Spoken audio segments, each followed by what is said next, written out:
Hey everyone, it's Anime Reaper coming at you with another What If Naruto Found Uzumaki Library, Part 20. This fanfiction was written by S. Targon. If you like this what if and want more like it, please like and subscribe to my channel and don't forget to check the description and leave a comment down below. Without further ado, let's get started.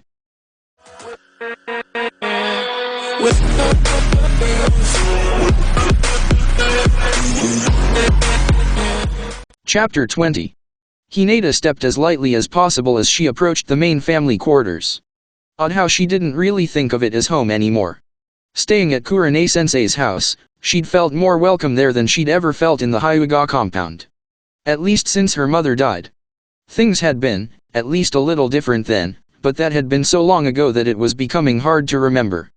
These days, she had little wish to be here, not to mention the risk of encountering her father. Unfortunately, she'd been instructed to prepare for an extended journey and some of the gear she would need was still in her old room. There wasn't time to purchase new supplies, even if she did have the Ryu to waste. She just had to hope she could avoid her father and any inconvenient questions he might want answered. As she neared her objective, a panel abruptly slid aside. It took all of her willpower not to flinch away. Showing fear to her father would only make things worse.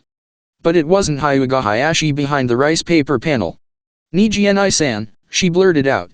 Against her will, her eyes were drawn toward the bandages on her cousin's forehead. She had little doubt he would find a way to make her pay for her teammates' actions, no matter what anyone said. Hinata-sama, he said in a perfectly controlled voice. His eyes seemed to pierce right through her, reminding her uncomfortably of her father. When he said nothing more, Hinata stepped forward to continue on toward her room. But she froze when Niji spoke again. 3 meters past me and you will fall within range of Hayashi-sama's Byakugan, he said. I believe he has several questions he wishes to pose to you, especially considering this mission the Hokage has given you. Hinata stepped back again, not wanting to take any chances.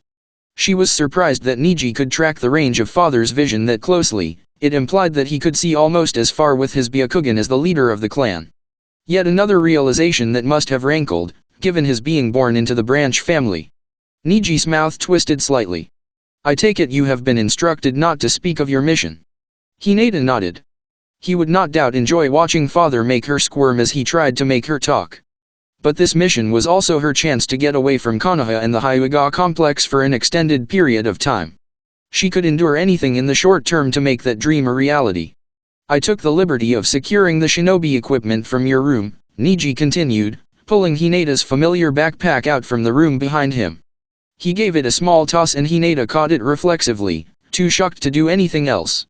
Through the heavy fabric she could feel tent poles and the outline of her canteen. Thank you, Niji-san, Hinata said after she gathered her wits. Thanks are not necessary, Niji replied coldly. It is, after all, the destiny of the branch family to serve the main family, is it not? Retrieving your gear for you is merely my duty. As you say, Niji-kun, Hinata murmured, too happy at the chance to avoid her father to care about his sarcastic tone. Sarcastic or not, his voice also didn't seem quite as cold as she was used to. She bowed deeply to her cousin, far deeper than a main family member had any business doing to a member of the branch family. Niji merely nodded, but his brows drew together just a fraction of an inch. That alone spoke volumes. Leave straight the way you came, he instructed. As Hinata turned to leave, he added, and tell Uzumaki that I will pay my debt. Oh. Naruto paced nervously near the western gate. The old pervert was supposed to meet them both there to begin their mission. He wasn't quite late yet, but he sure as hell wasn't early. Of course, Hinata-chan wasn't there either, but he knew she was going to have to try and sneak her gear out of the Hyuga compound, something he was more than a little worried about. He'd suggested she just forget about that stuff, they could share his tent after all.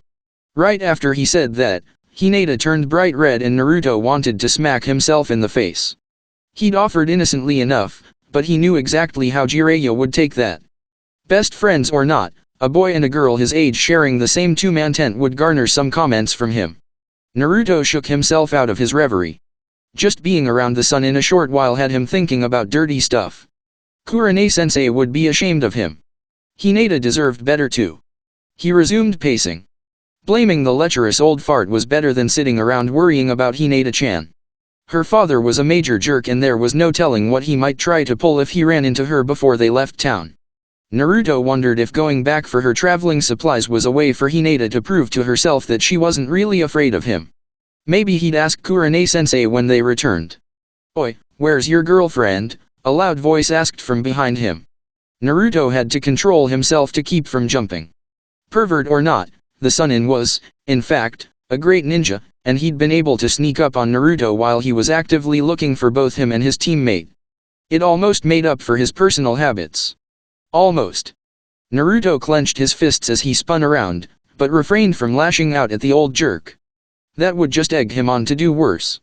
Hinata had to pick up her gear from the Hyuga main house, he explained. She should be here any minute. A ghost of a frown skittered across the face beneath the horned forehead protector. Naruto wondered if Kurane-sensei had told Jiraiya anything about Hinata's father. He opened his mouth to speak, then relaxed when he saw a flash of gray out of the corner of his eye. "I am sorry to keep you waiting," Hinata said breathlessly as she ran up. She started to bow in apology, but Jiraiya carelessly waved it off. "You're just on time," he said. "You brats ready to go?" Naruto and Hinata both nodded. "Then say goodbye and we'll get started," Jiraiya said, nodding toward something behind them. They turned and Naruto saw Kurane-sensei and Shino step out of the shadows of the guardhouse. She'd already bid them good luck on their mission, but Naruto was touched that she and Shino still wanted to see them off. After waving to Shino, Naruto and Hinata both bowed deeply to their sensei. She returned the bow. Then they were off. No words were needed. Oh. Their first destination was Otafuku City, one of the larger cities within Fire Country. To Naruto's surprise, they simply set off down the road at a comfortable walk.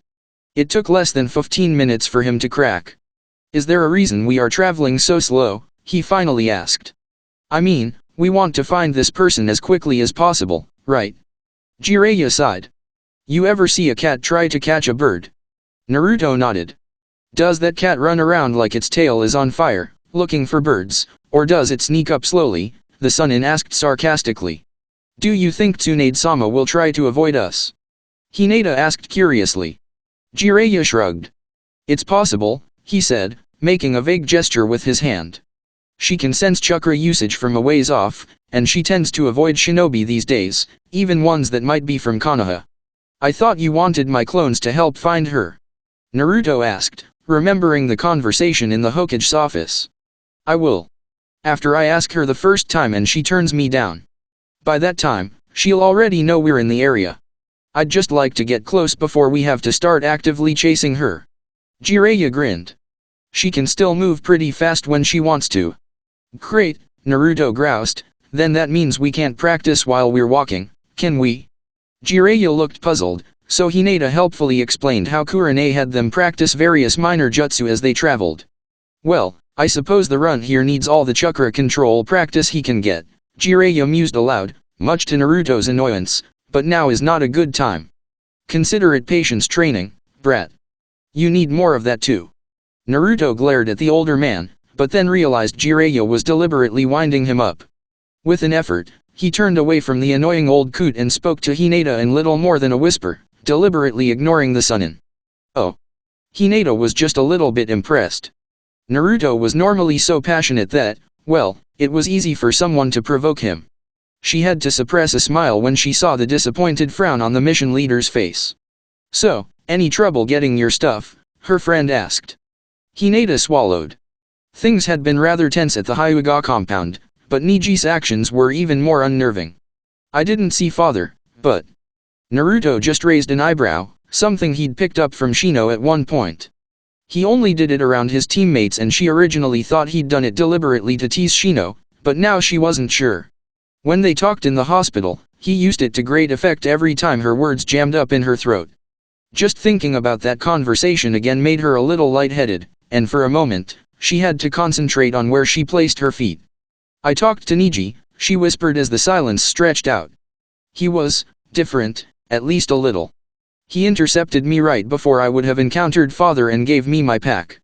He was still very cold, but not as angry as usual. I don't really understand." "Well, he doesn't have that seal on him anymore," Naruto ventured. "Maybe that changed him." Hinata stared at her teammate. She knew Niji's seal had been damaged during their match, but after the elders had convened, she'd heard no more about it. Were they unable to repair it? More importantly, how did Naruto know? How did you know about that? She asked hesitantly. Naruto grimaced, scratching at the back of his head like he'd been caught doing something. Well, you didn't want me to kill him, or cripple him, so I figured I'd see if I could pull that stick out of his butt. He blinked and grimaced.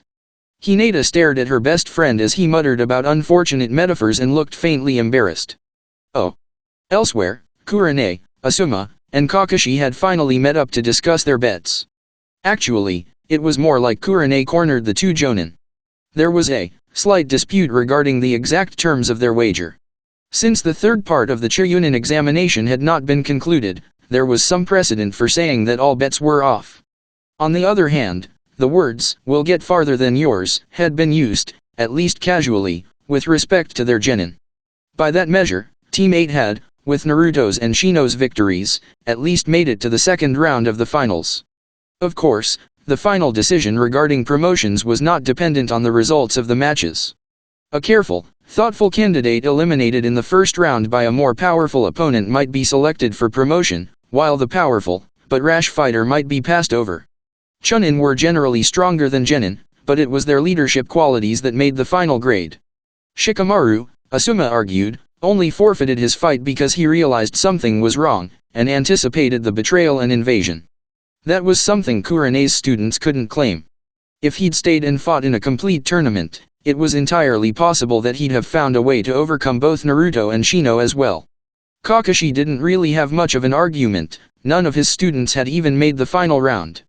He was attending more as a referee and because he hoped he might find a way to avoid giving up his little orange books for 2 months. In time, however, the wrangling of his colleagues began to get a little boring, right up until he noticed 2 cloaked figures drifting through the street traffic.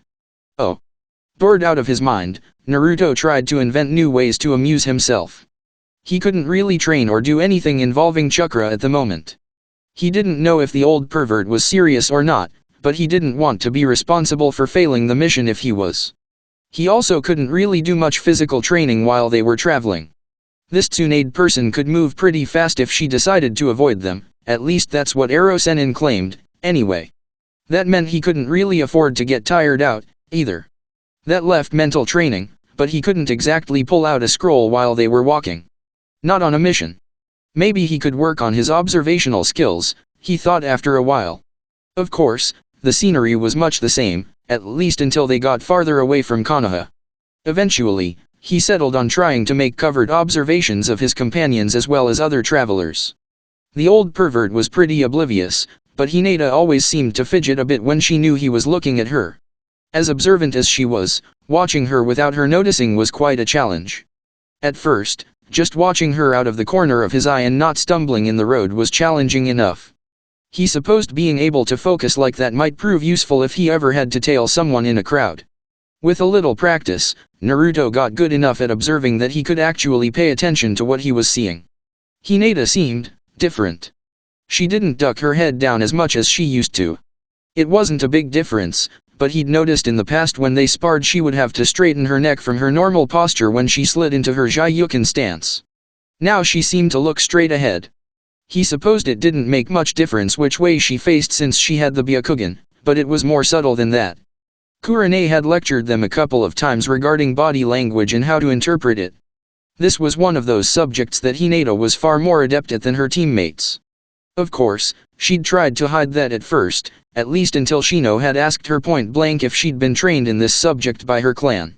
It was only then that she revealed exactly how much farther ahead she was than her teammates. She'd seemed almost embarrassed, at least at first, until Naruto and Shino had let her know, in their own ways, that they didn't mind at all. At least Naruto had stopped himself right before he asked her what her own mannerisms meant. But he supposed it was probably a good thing that she wasn't looking down quite so much.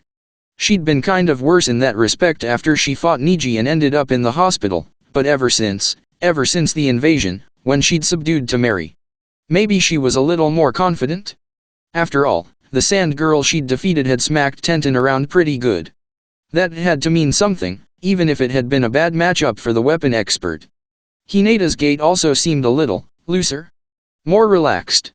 Her whole body seemed to be that way, not that he was ogling her or anything. Maybe it was because she was finally over the lung damage that had hospitalized her for so long. Maybe it was because she was happy to be on another long mission again. He and Shino both noticed how much happier she'd been on the border patrol mission. He felt his jaw clench again when he thought about why. He needed to do something nice for the Hokage and Kurane-sensei when he got back to Konoha. Oh. For someone who'd been accused, with some justice, of living in the past, Heitake Kakashi was still surprised by how the passage of time could change your perspective. He still remembered the last great shinobi war. He could remember the battles, the foes he'd killed and the friends he'd lost. But time had a way of passing, of wearing smooth the edges of the hardest memory, until you could recall the facts, but not how it felt. Years of being one of Konoha's elite jonin, feared by many, featured in countless bingo books, had robbed him of some of the worst recollections. Like the sensation of what it was like to face an enemy that outclassed you almost as easily as you outclassed your genin pupils. He'd gone back and forth with Uchiha Itachi while Asuma held off his partner, Hoshigaki Kisame, with his trench knives. Kurane tried to ensnare them both in a genjutsu. 3-on-2 seemed like pretty good odds, except Asuma could barely block the massive blade wielded by the Shark Man. Kurane's illusions were almost instantly countered by the renegade Uchiha's Sharingan eyes, and Kakashi, well, he had the distinct feeling the Uchiha was merely playing with him, curious to see what his transplanted Sharingan eye was capable of.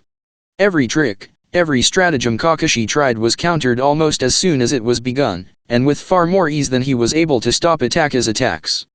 Kakashi grabbed Kurane after Itachi reversed her own demonic tree bind back on her. He got her clear of Itachi's kunao as quickly as he could, but he was fairly certain the Uchiha had time to stab her if he'd wanted to. From the thoughtful frown on Kurane's face, she'd come to a similar conclusion. So rather than press the counter-attack, Kakashi held back for a moment, assessing his foe while keeping his gaze focused away from Itachi's eyes. Even without making himself vulnerable to hypnosis, he could still read the Nukanin's body language with his peripheral vision. "You have a lot of nerve coming back here, Itachi," Kakashi said in a low voice. "What could possibly make you want to return to Konoha now?" He paused and smiled a little under his mask. "Homesick." If anything, Itachi took himself even more seriously than Sasuke. Or Kurane. "I have been given a task," Itachi said as the tomo around his pupils began to spin. "A task which I shall complete." "Don't look at his eyes," Kakashi barked to his comrades, leaving only his one Sharingan eye open now. "Only someone with a Sharingan can face him now." Itachi smiled faintly. Kakashi swallowed. "You're after Sasuke?" he asked. It made sense, of a twisted sort, given the last words he spoke to his brother. "No," Itachi said slowly. "We are here for the key to the Fourth's legacy." He blurred forward, faster than Kakashi could even see clearly, and buried his fist in the pit of Kurane's stomach. Even as Kakashi spun towards her, she gasped and her eyes flew open reflexively. Kurane's red eyes met Itachi's Sharingan. And she was lost. Oh. Kurane found herself in an odd place, tied to a pole like a criminal about to be executed. Something was wrong with her eyes, and then she realized the light that was wrong. Everything around her, including the parts of her own body that she could see, was shaded like a photonegative. Itachi appeared in front of her, shaded the same way. This dojutsu is the ultimate expression of the art of genjutsu. This is the world of Tsukiyomi, a world where space, time, and substance are all controlled by me. From now on, you will endure 72 hours of torture. The suffering of your soul will be real. Your spirit will not understand that this is not reality. Some never recover from the experience, and even the strongest will be incapacitated for some time. Long enough for my purposes." "Purposes?" Kurane asked reluctantly. No matter how hard she concentrated, she couldn't feel the underlying chakra of this illusion. She'd already bitten her lip, but even foreign pain couldn't shift this perceived reality. "I will make you face your worst fears, repeatedly, for 72 hours, rendering you insensate at best, and permanently impaired at worst," Itachi informed her. "Either way, you will serve as bait in a bargaining chip with your student. Even if his current protector forbids it, he will offer himself up in exchange for you."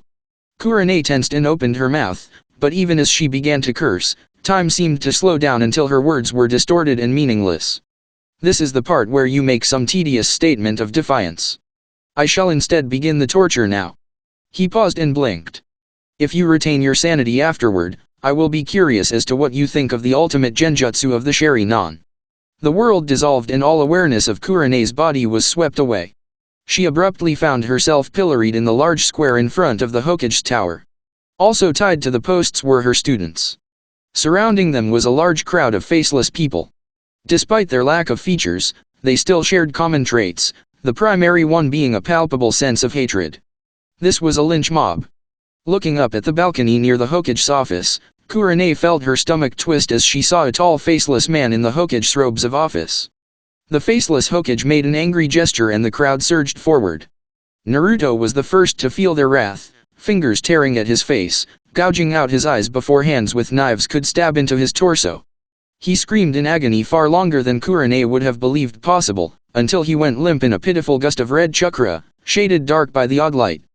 Hinata was crying and screaming as she watched Naruto die in front of her, and the crowd turned on her next. Her voice rose in shrill arpeggios as they tore at her body, until it finally trailed off in a gurgle. Shino was silent until close to the end, when he gave out a single strangled yell. Kurene was almost numb when the hands came for her. And then she was back in the square again. She shook her head, wondering for a moment why her hair was back on her scalp and free of blood. She looked out over the crowd, blinking rapidly as they surged forward again. Only a single figure near the edge had a face. Itake. This time they started with Shino, and then her as Naruto and Hinata screamed their names as they died. By the time the scene reset again, Kurene was already beginning to go numb with horror. The Tsukiyomi was feeding on her fears of what might happen to her students if everything went wrong.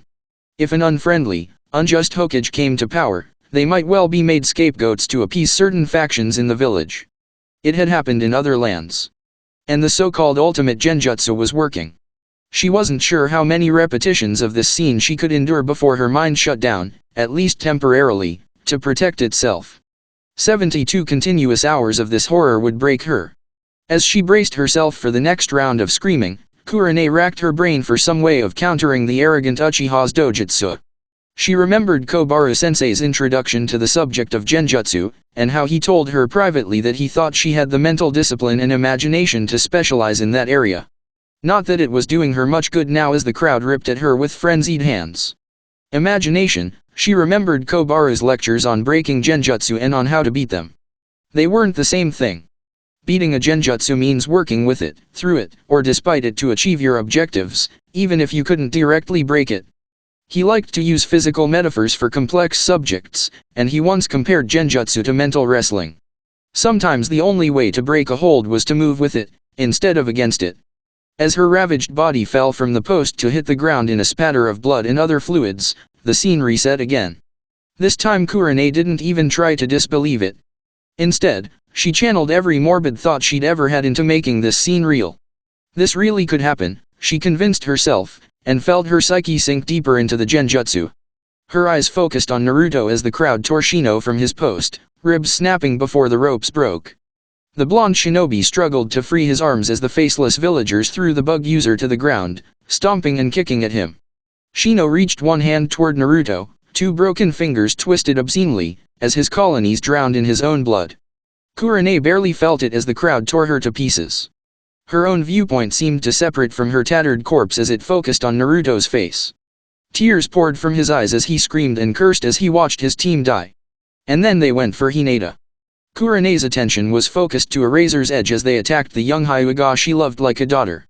Her own imagination supplied new tortures for the Tsukiyomi to inflict on the innocent young girl. But her eyes stayed focused on Naruto's face as he watched Hinata beaten, tortured, raped. And when he snapped, as she knew he would, she pushed with all of her will and forced the genjutsu to follow its own internal rules and make Naruto react, realistically. Naruto's eyes turned to slitted pupils as he threw his head back and roared. Chakra blasted out in every direction, obliterating the posts and tearing the faceless crowd to pieces. The Itaki observing this didn't even have time to react before he was reduced to a smear on the wall of the Hokage's tower. Chakra gathered back around the screaming Naruto as the Kyuubi's jailer retired and set his prisoner free. Flesh flowed like wet clay as the boy's body was remade in the Kyuubi's image. The faceless Hokage signaled for his Umbu to attack, and began the seals for a jutsu, right before a massive tail removed the top 3 floors of the tower. The Kyuubi reborn roared his defiance to the heavens. The only sign that Uzumaki Naruto had ever existed was a slight pause as the fox stopped and sniffed at the body of a young girl that lay cooling near one gargantuan forepaw. Then the nine-tailed fox quite deliberately stepped over the body as it engaged the arriving Umbu. Kurane felt like she'd be somewhat sick to her stomach, if she knew where hers was. But mixed in with that was a strong sense of vindication. If this ever came to pass, well, Konoha would get what it deserved. If the will of fire ever descended to murdering the innocent as scapegoats, then it deserved to be extinguished. There would be justice. With that sense of elation, Yuhei Kurane shattered the Tsukiyomi like a soap bubble. Oh. Kakashi was still turning toward Kurane and Itachi when the Uchiha flinched back like he'd been struck. He raised one arm as if to shield himself from a blow before he shook his head. Kurane had her arms around her middle where she'd been punched. But she was slowly straightening as she stepped back. And there was a smile on her face. Kisame landed next to Asuma and the Jonin barely got his knives up in time to block the shark man's chakra-eating sword. Same Hada. Itachi, what the hell just happened? The Uchiha threw the shuriken in his left hand toward Kakashi. With only one eye open, he had to dodge a little wider than he normally would. During that split second, Itachi palmed a kunai and hurled it toward Kurane, who was still straightening as she blinked away the after-effects of whatever Itachi had done. No time for a jutsu, Kakashi tried to throw his own kunai to deflect it. But the angle was wrong and he'd had to have thrown his blade 3 times faster than Itachi to make a difference. With a heavy thump, the Uchiha's kunai buried itself up to the handle in Kurane's forehead. Oh. Naruto eyed the hotel Jiraiya had selected with some distaste. It wasn't exactly located in a nice section of town. On the other hand, he was tired from their plodding journey and Ero Sennin was paying the bill. He'd even splurged on 2 rooms, so Hinata could have some privacy. It was almost respectable of him. Of course, those thoughts evaporated when the old pervert declared he needed to do some solo reconnaissance. He might have been a little more convincing if he hadn't had his tongue hanging out of his mouth as he left. Still, he wasn't going to look a gift horse in the mouth. He and Hinata had been walking most of the day, with their weights on. It was surprising how tiring it was to travel so slowly, not using chakra at all. After a hot bath, it felt good to lie down for a while and take a nap. But his dreams were troubled as he slept, filled with a nameless sense of dread. Oh. What the hell, Itachi? Kisame demanded, ignoring Asuma's trench knife sticking out of his shoulder. This wasn't in the plan. The plan has been changed, Itachi rasped, dodging Kakashi's next kunai as quickly as it was thrown. She proved far more skillful than I had reason to believe. She is too dangerous to keep alive, even as a hostage. I don't even know why we bothered in the first place, the shark man growled as he missed the bearded Jonin with same Hada on the backswing. These Konoha wimps were finally getting serious after Itachi killed their friend. What a waste. The target has training at evasive tactics, Itachi replied in a bored tone. It bugged Kisame how little his partner seemed to care. Given his capabilities and who he was seen leaving with, it was logical to seek leverage. Well, what does your logic say we should do now? Kisame demanded. It was merely a matter of time before enough of Konoha's Umbu showed up with enough numbers to make things difficult.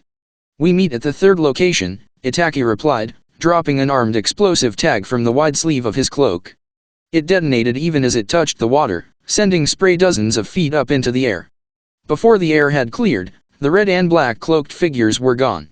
Oh.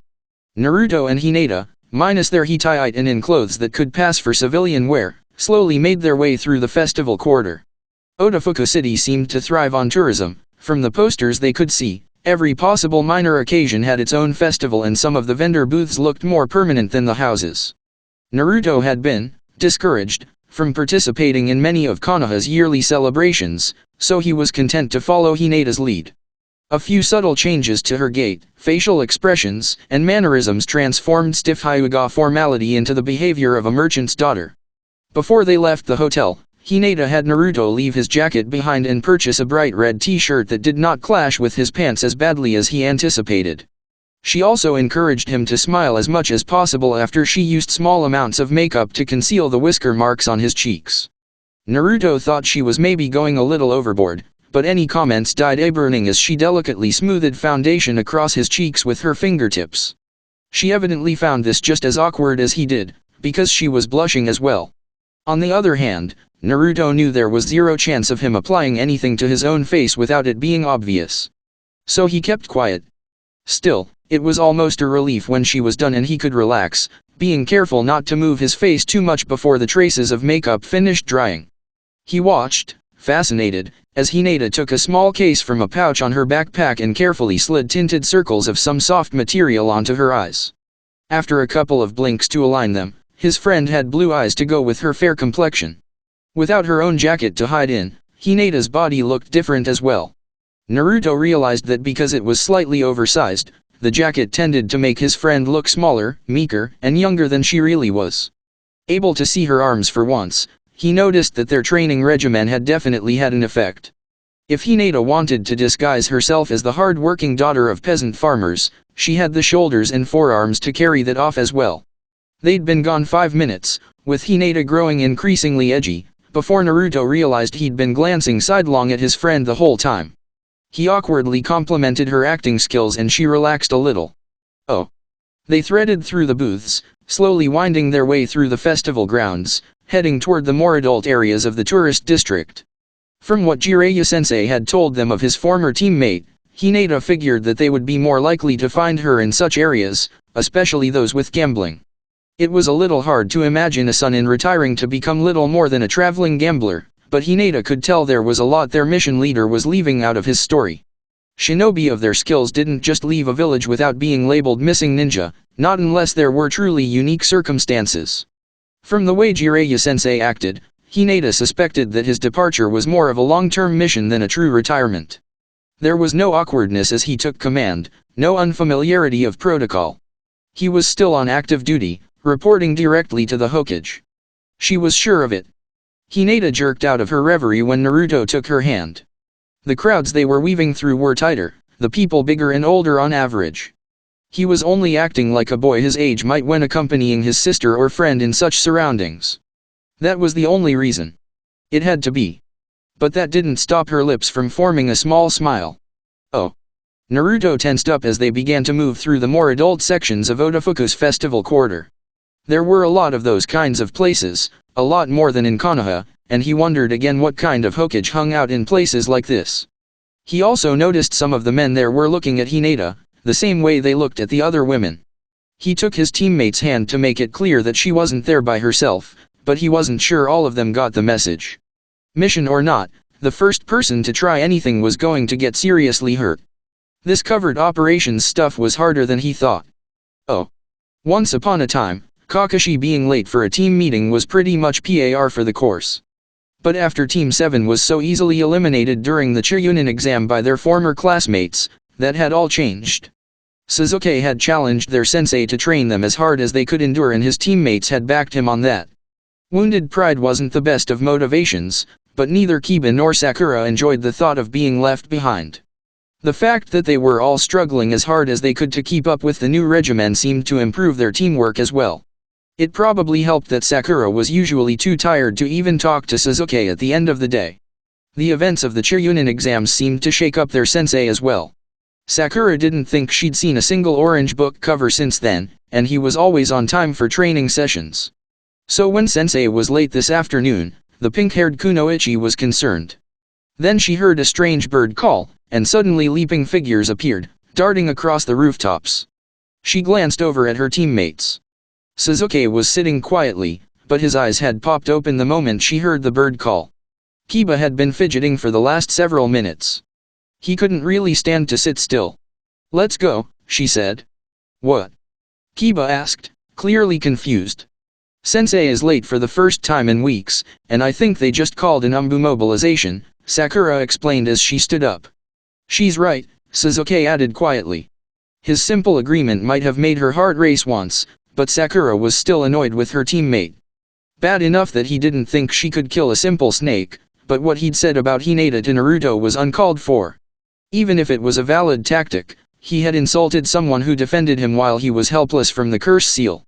Sakura was secretly glad that Naruto had punched him for it, just maybe not quite so hard. The dog user picked up Akamaru and Team 7 set off in the general direction the Umbu had gone. Sakura remembered Naruto's words she'd overheard. Sakura isn't as nice as she seems. She only likes one person and she doesn't really give a damn about anyone else. It was nearly as hard as Sensei's new training, but Sakura was determined to become a better person. Oh. Sasuke couldn't fault Sakura's reasoning, even if she was barely talking to him. A 9-block area near one of the canals was completely locked down to Nanambu personnel, but Kiba picked up their sensei's scent trail leaving the area, mixed in with a lot of blood that wasn't his. That trail led them to the hospital, where the simpering young woman at the front desk refused to give any details. At least, she refused to give any information to Sakura, but when Sasuke quietly asked her for information regarding the location of his Jonin sensei, she blushed, stammered, and finally directed them to the basement level.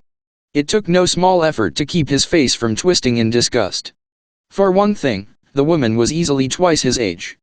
For another, it always annoyed him how people made exceptions for him because he was an Uchiha. He wanted recognition just like anyone, he supposed, but he wanted it for things he'd actually done, not just because of the family he'd been born into or the eyes he inherited. Yes, the Sharingan were powerful, but he hadn't done much with his yet. People throwing themselves at his feet for no reason was just wrong, and he found he had little respect for most of Konoha. He had nearly killed the first civilian that tried to console him about his loss to Naruto, explaining how his clan had tried to get the results overturned by the Hokage. Like that would mean anything, a victory given to him on a silver platter because he wasn't good enough to earn it himself. The idiot had thought Sasuke had drawn his kunao at the mention of Naruto's name. If anything, he owed the blonde-haired idiot for the lesson he taught. He'd been coasting too long at the academy, assuming he'd be ready for attack when the time came. Naruto put paid to that little fantasy. Some quiet observation and a few questions revealed just how hard the dead last of his academy class had been training since they graduated. Rock Lee was another genin that should never have graduated at all, yet he had trained himself in taijutsu to the degree that most Chiryunin didn't really want, just a friendly spar with the fuzzy eyebrow weirdo. And he was Naruto's regular sparring partner. At least now Sasuke felt like he was making progress. As they rode the elevator down, Sasuke glanced over at Sakura, who was looking increasingly apprehensive. She looked over at him. "What is it?" he asked quietly. "My aunt used to work at this hospital," Sakura replied. "There aren't any treatment areas on the basement level." "What is down here?" Kiba asked in a hushed voice. From the expression on his face, as well as Akamaru's, the smells associated with the hospital must be overwhelming. "The morgue." Sasuke didn't react, aside from a small tick under his left eye. But when the door opened, they walked very quietly down the hallway. Voices were coming from the corridor junction up ahead, voices they recognized. "How did you know?" they heard Kakashi-sensei ask in a tired voice. "One of my allies was staying with her," they heard Shino say. When the event occurred, it followed instructions to return to the hive and report. Edging a little farther along the corridor, Sasuke could see Kakashi now, facing away from them, his body bent with fatigue. He had not seen his sensei so drained since the mission in Wave Country when he collapsed from chakra exhaustion after fighting Zabuza. His voice was even more ragged. "I think he was trying to capture her. He used some special genjutsu technique from his Sharingan, and she was able to counter it. But it left her off balance long enough to..." Shino nodded once. If she had developed a counter for his technique, he would not want her to share that information with others. It was logical that she be killed. The Abarame's voice was flat, but it still put chills down Sasuke's spine. Then the rest of it sank in. His Sharingan. "Itake. I need to report to the Hokage," Kakashi continued, pushing away from the wall. "I wanted to warn you. He's after Naruto, that's why he tried to capture Kurane. He might try to use you next." Kakashi didn't seem aware of his student's presence, but it was more of a miracle that he could even stand, let alone stagger down the hallway. He didn't even seem to hear the muffled gasp from Sakura when he said Kurane's name, that's how badly the copy ninja was out of it. It took all of Sasuke's self-control not to move, not to breathe, until Kakashi was gone. Then he shot forward and grabbed Shino's arm. In a flash, the air around them was thick with flying insects, each of them buzzing with rage, but Sasuke ignored them. "Do you have a tag on Naruto?" he hissed. "And what if I do, Uchiha?" Shino asked, his voice even colder than before. It occurred to Sasuke that it was possible the bug user might decide to extract vengeance on himself as the closer target, rather than waiting to find Itake. And he was already in the middle of the Abarame's swarm. "We need to warn Naruto," he said quickly. "He's out of town on a mission." "I'm sure the Hokage will." Shino began, but Sasuke cut him off. "Wherever he is, do you think anyone can find him faster than you?" Sasuke asked. "Perhaps, perhaps not," Shino said. Then his brows drew down. "Why is this your concern?" he asked pointedly. Sasuke started to snap back, then paused. He sighed. "Itachi was an Uchiha. It's my responsibility to stop him, or at least keep him from hurting anyone else if I can." Shino's eyes seemed to bore into him through the dark glasses. "I can agree, but only to the extent that my teammates' safety is a higher priority than your vengeance." "Then let's go," Sasuke agreed. "Not without us," Kiba interjected, stepping forward. Sakura was half a step behind him. Sasuke shook his head. "You can't leave the village outside of a mission without parental or clan permission." "Then how can?" Kiba started to ask and then cut himself off. "How can Shino go?" "My allies are already conveying a message to my father," Shino supplied smoothly. Sasuke wondered if it was really that fast or if the Abarame was lying through his collar. "Sasuke," Sakura began, "Kakashi-sensei will dash. He will remember that we don't currently have any missions scheduled," Sasuke cut in. "The only assignment we had was to meet for training and he didn't show up." Sakura frowned, but didn't say anything. They both knew that it was a technicality, even if it was true. But there was no way he'd miss out on a chance to frustrate his brother's plans. "I'll mark the trees as we go, like Kakashi showed us," Sasuke offered. "Meet up and follow as soon as you have clearance," he couldn't help but add. He had resented being ordered to shepherd civilians when others were fighting off the invaders, and been lectured about the importance of following orders and doing his duty. Well, now he was doing his duty as acting head of a one-man clan and it was their turn to follow standing orders. If that made him a little petty, then so be it. Oh. It took a while before Naruto or Hinata saw a familiar face. Unfortunately, it wasn't the pigtailed blonde with the buxom figure that Jiraiya had described. Naruto was rather disgusted to see their so-called mission leader living it up. He had an attractive brunette hostess hanging all over him, and the old pervert was grinning like a white-haired baboon. Naruto turned to Hinata, scowling. She was blushing a little, so no use hoping she hadn't seen it already. "Perhaps, Jiraiya-sama is interrogating a source," she asked hesitantly. "Maybe," Naruto said, swallowing. He was glad Hinata was leaving him an out. She always tried to do that, going out of her way to avoid embarrassing anyone. It wasn't like Naruto was responsible for Jiraiya's behavior, but he felt profoundly embarrassed on behalf of the entire male gender. What kind of shinobi took time in the middle of an important mission for that? At least it was late enough to justify heading back to the hotel. The naive young villagers they were posing as were starting to stand out a little, and it would only get worse as the night wore on. After a whispered conversation, the two of them began working their way back to the festival grounds and to their hotel. No telling when Jiraiya would turn up. Oh. To tell the truth, Uchiha Sasuke was at least somewhat self-aware. He knew the reputation he'd developed as a brooding loner at the Konoha Ninja Academy. It wasn't something he'd purposefully cultivated, but he'd have to be an idiot to maintain no idea of how others saw him. Privately, it still boggled his mind how so many of his female contemporaries became completely irrational where he was concerned. For the most part, he was satisfied with the results. He didn't want the meaningless sympathy of strangers, and a cold exterior kept them at a comfortable distance where they belonged. The lasting effects of the genjutsu his brother tortured him with instead became useful habits for minimizing useless attachments.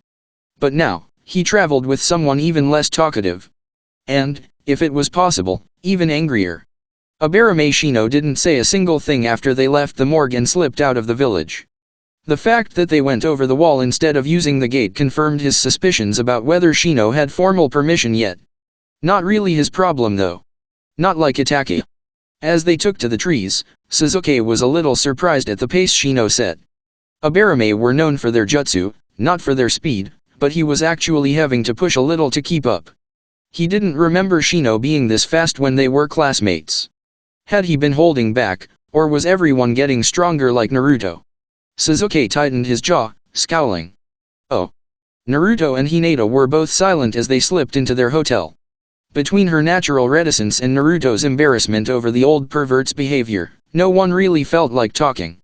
Naruto almost regretted talking the Hokage into sending Hinata along, right until he remembered the look on her face when she was going to be sent back to her family. There were worse things than the old pervert's amusements. It was child's play getting to their rooms unobserved. Light as it was, Naruto was still relieved to scrub the makeup off his face. From the way she was blinking, Hinata probably felt the same way about the blue contacts. After removing their disguises, they were about to head down for a late dinner when a knock came at their door. Naruto supposed the lecherous old goat struck out with the hostess if he was back so early. He flung open the door, ready to give Jiraiya a piece of his mind, but it wasn't his erstwhile tutor. Instead it was an older version of Sasuke, wearing a black cloak with red clouds. He also wore a Konoha Hittite with a slash through the symbol. Naruto felt his stomach turn to ice. Itachi. Sasuke's older brother, the one that killed off the rest of the clan, including his own parents. He quickly averted his eyes. He knew from Kurane-sensei's lecture on dojutsu that a fully evolved Sharingan can do things to anyone foolish enough to look into them. "Hello, Naruto-kun. We would like you to come with us," the man said in a quiet, even voice. Behind him, Naruto could see a hulking figure in another robe. There was something wrong with the second one's face. His skin seemed to be tinged blue. Hinata sucked in a shocked breath, and Naruto felt like kicking himself for not letting her check the hallway before he opened the door. "If you come along quietly," the Uchiha continued, "no one else has to get hurt. You wouldn't want your friend to have an accident, would you?" "I still think we ought to take a leg off," the figure behind him growled. "Keep him from trying to run off." Naruto was still in shock when he heard a cry of rage coming from the hallway behind the missing ninjas. Itachi spun with preternatural speed and caught a hurled kunai that was moving faster than Naruto could see. The blonde shinobi jerked back as a swarm of familiar-looking bugs descended on the blue-skinned killer. Itachi used the captured kunai to expertly deflect a hail of flaming shuriken. He almost looked bored. His partner swung a huge cloth-wrapped bundle through the swarm of Kikai bugs. In its wake, they either fell to the ground lifeless or veered drunkenly. The motion pushed back his cloak and hat. Naruto's stomach tensed. He looked like nothing more than a fish man with sharp teeth. Behind the shuriken came Sasuke with a kunai in each hand, moving faster than Naruto had ever seen him go, his eyes blazing red with spinning sharinans. He flew into some impossibly complex taijutsu combination, but his brother merely reached out and grabbed his ankle, a millisecond before his kick landed. "Too slow, little brother," he gently chided, then swung Sasuke headfirst into the wall. There was a crash behind Naruto. Hinata had thrown the nightstand through the window. She grabbed his elbow and hauled backward as Itachi turned back toward them. "Kill the Abarame," Itachi murmured. "He is of no use to us. Send him off to meet his sensei." Naruto froze as the words sunk into his mind, nearly pulling Hinata off balance. "It is foolish to resist the inevitable," Itachi continued. "You will come with us. The only variable you control is how many more of your allies will die today." "She looked pretty stupid with that kunai stuck in her head," the fish man added. With a wordless cry of rage and despair, Naruto's head snapped up. Before he realized what he was doing, his eyes met Itachi's Sharingan and he knew nothing more. "Oh." Hinata was nearly weeping with frustration as she tried to get Naruto away from the missing nins. She'd heard enough about Uchiha Itachi to know they were no match for the S-class mass murderer. She hoped Shino was just trying to provide them with a diversion, like one of their tactical exercises. Her stomach twisted when they announced Kurane-sensei was dead. Worse, Naruto went completely rigid, and her task became impossible. She just wasn't strong enough to haul him bodily out the window if he resisted. That was her last thought before her vision filled with red chakra and she was thrown back against the bed. She painfully blinked away the tears that filled her eyes, her head already aching. And she was behind Naruto. In front of him, most of the doorway was gone. As was a good bit of the wall. In the hallway, she could see Shino staggering back, his swarm trailing after him. Itachi's partner had forgotten all about him, and was instead trying to swing a massive blunt sword horizontally at Naruto's side. As it plowed through his chakra flare, the bandages wrapping it burned away to reveal a mass of dull gray scales that glinted like teeth. Naruto's left hand shot out and the blade stopped 2 inches short of his palm. Red chakra sheathed his arm, and swirled around the sword that seemed to drink it in. Her Byakugan confirmed that the sword was indeed consuming the chakra, but it was being replaced just as fast, with no signs of it being diminished. But all that was forgotten as Naruto spoke in a voice that was not his own. Thank you ever so much, Itachi-kun. Your little genjutsu utterly ravaged the boy's will, allowing me to subvert the seal. Now I am in control, and the seal protects me from outside influences, like your filthy Sharingan. The voice was hollow, mocking, but with a feral undercurrent that made the hairs on her neck rise up. Naruto's free hand rose, and red chakra coalesced around it, forming claws of fire that grew longer even as she watched. Then a deep voice called out, Ninpo, Gamagukishibari, and the walls, ceiling, and floor were covered with a thick fleshy material that was bright pink and smelled like rich earth and forests. Through the walls, she saw Jiraiya stride into view at the end of the hall, the woman he'd been flirting with earlier slung over his shoulder. It's really kind of insulting, he continued in a conversational tone. Did you really think you could distract me with something so obvious? It worked long enough, Itachi countered. Not long enough, Jiraiya snapped. Because now you both die, food inside the gullet of Uegama-san. The fishman growled as he jerked his foot free of the sticky material. The red-sheathed Naruto shoved his sword aside with a contemptuous flick, knocking the bulky man even more off balance. He growled and brought the sword back for another swing, but Itachi barked Kisame, come, and they both flashed toward the opposite end of the corridor. Hinata's eyes tracked them through the walls as they turned the corner. The stairwell was already blocked, and the pink masses were growing over the last window at the end. But there was a flash of black fire, chakra so intense it was nearly solid, and then they were gone, moving beyond her range so quickly they effectively disappeared. Jiraiya cautiously followed them, scowling as he turned the corner and saw they'd escaped. Damn it, they got away, he grumbled. Then he turned back to Naruto and froze. That's when Hinata realized that her best friend's eyes had turned completely red with slit pupils. Ah good, I still have a little time before the Moron recovers, Naruto said in a darkly sardonic voice that was not his own. Plenty of opportunity to deal with you and properly thank you for teaching that blonde idiot how to use seals. Hinata felt like she was watching someone else as her body stepped in front of what was clearly a Naruto possessed by his prisoner. She swallowed and said, I won't let you do that. Naruto's brows drew down into a scowl. Don't think I won't hesitate to crush you like the insect you are. Step aside. For an instant, Hinata wanted nothing more than to do that. She ruthlessly pushed down her fear. And Naruto-kun said I was his best friend. Do you think he'd let you live if you killed me? She couldn't ever imagine saying something like that out loud, but it was the first thing that came to mind. The thing wearing Naruto's body looked her up and down in a way that made her very uncomfortable. You have a lot of spine for someone so small, insect. Perhaps you'd make good breeding stock. Despite the terror that made her want to throw up, she still felt her face redden. Naruto's body shuddered. Maybe you aren't as in control as you think you are, Jiraiya observed. Hinata didn't need her eyes to tell he was smirking at it. Him. Naruto. Damn it, without them here, this idiot's rage is fading. Now the seal wants to work properly. Naruto shook his head, clenching his fists. Hypocritical thing. I'd love to take the time to rip your face off, you frustrated old virgin, but I need you to get this idiot somewhere safe. With that, Naruto's eyes faded back to their normal blue and white as they rolled back into his head and he crumpled to the floor. Hinata barely managed to catch him before he cracked his head open. I'm getting too old for this shit, Jiraiya observed. Author's notes. Yes, I'm back. My job situation has improved markedly with a new shift and a new boss, and now I release one of the more depressing chapters. Killing Kurenaoff wasn't easy, and it wasn't done on a whim. I've actually had this plot point in the outline since day one. But I am going to miss her and her exasperated sarcasm.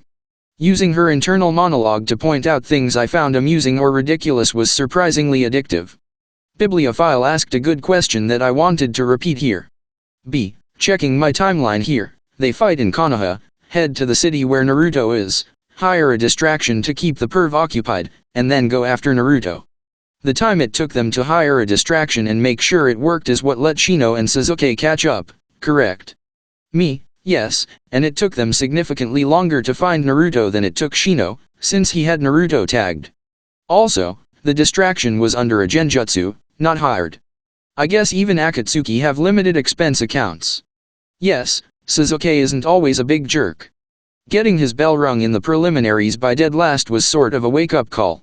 His words to Shino may end up being one of those things you tell someone because it's what you think they want to hear, only to discover it's more true than you realized. A couple of final reminders. This story was outlined well before the whole Itaka was actually a good guy working for Konoha, Shark Jump. At some point you have to just draw the line and say, based on canon up to this point in the series, and not change everything when the source material reveals that everything you thought you knew about _ was wrong. Besides, I think Itaka, embodying some of the more classic attributes of what we normally consider a ninja to be, makes a great villain. Especially when contrasted with everyone else in the series who are about as ninja as Elmer Fudd. Be very quiet. We're hunting by Jiraiya. This story is no. If you notice someone acting out of character when compared to canon, then rest assured there is a reason. An event occurred before Naruto was even born that had wide-ranging consequences. What that event was will eventually be revealed in a future chapter. Given that I just whacked my primary mouthpiece, I hope it's clear to everyone that no character in this story has plot armor. Some things may go better than canon, some may go worse. Sometime bad things happen to good people. All I can do is promise to make it as interesting a ride as I can. That all for What If Naruto Found Uzumaki Library, Part 20. If you like the story so far, please show your support by liking the video and subscribing to my channel, and show your support to the author by following the link down in the description. Thanks for listening, and until next time.